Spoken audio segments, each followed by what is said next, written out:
नमस्कार, मैं हूं अमित कुमार। बिहार में जाति जनगणना समाप्त हो गई और सभी जाति की आंकड़े आ गई और जाति जनगणना कराने वाले जो सरकार है या जो उनके लोग हैं, राजनेता है, वो अब लोगों को सपना भी दिखाने लगे हैं कि अब जाति की जब आंकड़ा आ गई तो आपकी तमाम समस्याओं का समाधान हो जाएगा। ठीक उसी प्रकार से जिस प्रकार से 1990 में लालू यादव पहली बार बिहार के मुख्यमंत्री बने थे। जगन्नाथ मिश्रा, उससे पहले कांग्रेस की सत्ता थी बिहार में और जगन्नाथ मिश्रा बिहार के मुख्यमंत्री हुआ करते थे।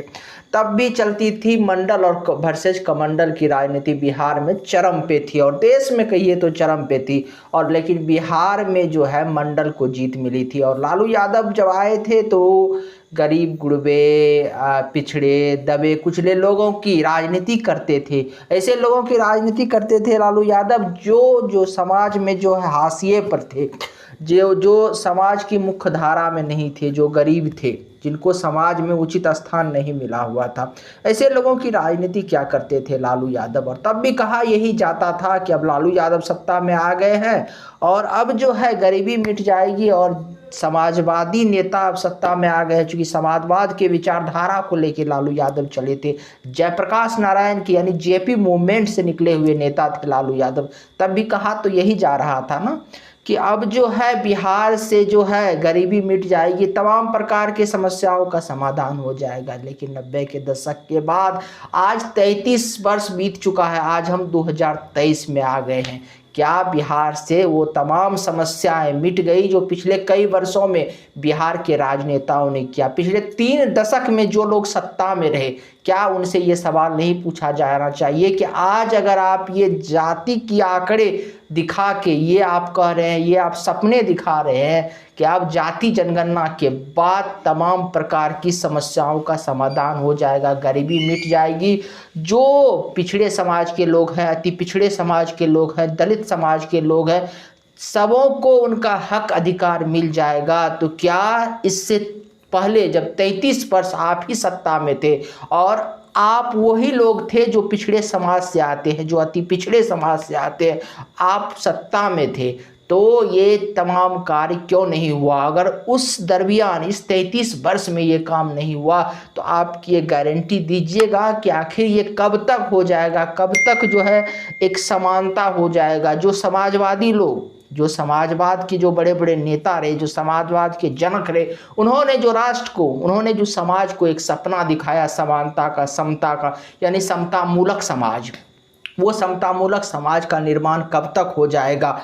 आप ये नहीं बता सकते तो क्यों नहीं इसको छल माना जाए? जिस प्रकार से 33 वर्ष में आप लोग नहीं कर पाए। 15 वर्ष लालू यादव का राज रहा बिहार में और 18 वर्ष से बिहार के मुख्यमंत्री बने हुए हैं माननीय नीतीश कुमार जी। सबको मिलाकर देख लीजिए तो ये 33 वर्ष हो जाता है और इस 33 वर्ष में अगर आप देख लीजिए तो वही लोगों का सत्ता रहा जो समाजवाद से निकल के आए। हालांकि समाजवाद को, समाज का उत्थान करने के लिए जाति का सहारा लेना पड़ता है, ये भी अपने आप में एक अचरज बात है, क्योंकि समाजवाद का तो मूल सिद्धांत यही है ना कि समतामूलक समाज, अर्थात जाति पाति से ऊपर उठ के संपूर्ण समाज को एक सूत्र में पिरोना, यही तो समाजवाद की परिभाषा है। लेकिन आज क्यों समाजवाद को जातिवाद का सहारा लेना पड़ रहा है, जाति के आंकड़े जुटाने पड़े?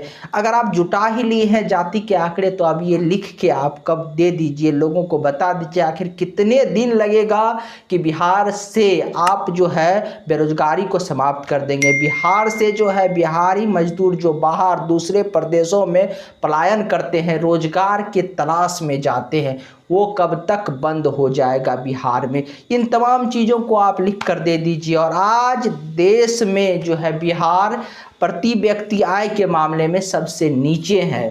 इन तमाम समस्याओं का समाधान कब तक हो जाएगा बिहार में? और बिहार एक ऐसे प्रदेश के तौर पर कब तक उभर के सामने आ जाएगा जहां जो है देश के टक्कर में वहां प्रति व्यक्ति आय होगा, जहां से मजदूरों को पलायन नहीं करना पड़ेगा? ये तमाम चीज़ें तो आपसे आज पूछे जाएंगे ना, या फिर इसको भी एक प्रकार का गूगली माना जाए? देखिए, राजनीतिक जो धुरंधर थे, जो बड़े बड़े राजनेता थे, जो 90 के दशक के बाद कमंडल मंडल की राजनीति करके सत्ता में आए थे, और मंडल की राजनीति खास करके बिहार में देख लीजिए करके जो सत्ता में आए थे, अब उनकी ज़मीन खिसकती जा रही थी। तो ये मंडल पार्ट 2 की शुरुआत आपने केवल अपनी राजनीतिक ज़मीन को बचाने के लिए किया है। ये मंडल पार्ट 2 की शुरुआत आपने केवल इसीलिए किया है क्योंकि आपको लग रहा था कि आपके अगले पीढ़ी को जो है सत्ता में आपको स्थापित करना है, और अपने अगले पीढ़ी को सत्ता में स्थापित करने के लिए आप इस मंडल पार्ट 2 की जो है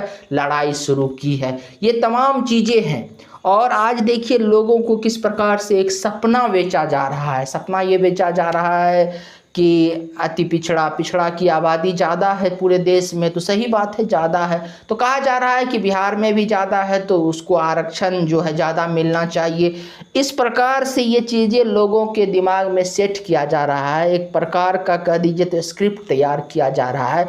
अगर आरक्षण का जो है दायरा बढ़ा दिया जाएगा तो उस समाज के, जिस समाज को आरक्षण मिलेगा उस समाज के तमाम लोगों को नौकरी मिल जाएगी, उस समाज से गरीबी मिट जाएगी। इस प्रकार की चीज़ें बताया जा रहा है, लेकिन ये नहीं बताया जा रहा है कि संसाधन को बढ़ाने के लिए, रोजगार को बढ़ाने के लिए आप क्या कर रहे हैं। एक छोटा सा उदाहरण मानिए, बिहार में अगर 100 वैकेंसी है, 100 लोगों को रोजगार देने की कैपेसिटी है, तो अगर आरक्षण जिन लोगों को मिले या जिन लोगों को आरक्षण नहीं मिले उन तमाम लोगों को मिलाकर 100 ही बहाली होगी ना। इसको 120, 150 या 200 करने के लिए सरकार क्या कर रही है? कुछ नहीं, क्योंकि अब लोगों के सामने, लोगों के दिमाग में एक स्क्रिप्ट ये सेट कर दिया गया है कि अब जो है आरक्षण देंगे आपको, आपका आरक्षण बढ़ जाएगा, आपके जाति अधिक है तो आपको जो है अधिक हिस्सेदारी मिलेगी। लेकिन हिस्सेदारी कितने में मिलेगी? जितना है उतने में ही मिलेगी ना। जो संसाधन है उसको बढ़ाने के लिए आप क्या कर रहे हैं? कई ऐसे देश हैं, कई ऐसे राज्य थे जो आज़ादी के बाद, जिसके पास जो है अब बहुत ज़्यादा जो है जहाँ पे इंडस्ट्री नहीं थी। अगर भारत की ही बात कर लीजिए तो कई राज्य आप देख लीजिए उठा के, जिसके पास अच्छी इंडस्ट्री नहीं थी, जिसके पास रिसोर्सेस नहीं थे, जिसके पास संसाधन नहीं थे। लेकिन अगर भारत में भी देख लीजिए तो उन राज्यों ने अपने यहाँ इंडस्ट्री लगवाए, आज वहाँ से लोग पलायन नहीं कर रहे हैं। वहाँ पे जो है वहाँ की सरकार ने रोजगार को बढ़ावा देने के लिए, वहाँ के लोगों को व्यवसाय को बढ़ावा देने के लिए अलग अलग योजनाएं चलाए। और आज देखिए अगर ऐसे जगहों पर आरक्षण नहीं है, ऐसे राज्यों में, फिर भी वहाँ के लोग खुशहाल है। इसी प्रकार से अगर आप देश के इतिहास देख ले, पूरे विश्व के इतिहास देख ले, तो कई देश ऐसे थे जब भारत के साथ ही आज़ाद हुए थे, यानी हमारी आज़ादी और उनकी आज़ादी थोड़े बहुत आगे पीछे हुई थी। ऐसे हमारे पड़ोसी देश है चाइना, आप उसको भी देख सकते हैं, हालांकि चाइना हमारे शत्रु देश है, लेकिन इस मामले में हम उसको देख सकते हैं। वहाँ लोगों को आरक्षण नहीं है, वहाँ जो है जातियाँ नहीं है, इस प्रकार की चीज़ें, पॉलिटिक्स नहीं होती है। लेकिन आज देखिए चाइना कई मामलों में, मैन्युफैक्चरिंग के मामले में हमसे आगे है, कई चीज़ों में हमसे आगे है। इन तमाम चीज़ों को देख लीजिए, आज कई राज्य थे जिनके पास कुछ नहीं था। इजराइल के पास क्या था? जब इजराइल, यहूदियों का एक देश इजराइल बना तो इजराइल के पास कुछ नहीं था, लेकिन इजराइल के लोगों ने अपने परिश्रम से, एक राष्ट्रवाद की भावना से आज इजराइल को पूरे विश्व, एक छोटा सा देश, विश्व मानचित्र पर एक छोटा सा देश इजराइल, और इजराइल के लोगों ने अपनी राष्ट्रवाद की भावना से, अपने राष्ट्र प्रेम की भावना से जो है आज इजराइल को विश्व पटल पर एक शक्तिशाली राष्ट्र के तौर पर स्थापित कर दिया है। लेकिन भारत में हमको दिखाया जाता है, भारत में हमको बताया जाता है कि हर समस्या का समाधान केवल जो है जाति है, और जाति के जरिए अगर आरक्षण मिल जाता है लोगों को तो लोगों की हर समस्या का समाधान मिल जाएगा। आरक्षण जो सवर्ण समाज कहे जाते हैं उनको भी मिल रहा है, जो पिछड़ा समाज है उसको भी मिल रहा है, जो अति पिछड़ा समाज है उसको भी मिल रहा है, और जो दलित समाज है उसको भी मिल रहा है। जो तमाम, आज भारत में ऐसा कोई समाज नहीं है जो कह नहीं सकता, ये कह सकता है कि हमारे समाज को आरक्षण नहीं मिल रहा है। लेकिन आप सोचिए, आज आरक्षण तो सबको मिल रहा है, लेकिन क्या आरक्षण से जो है देश की तमाम समस्याओं का समाधान हो जाएगा? देश से गरीबी मिट जाएगी, देश से बेरोजगारी मिट जाएगी, तमाम चीज़ें मिट जाएगा?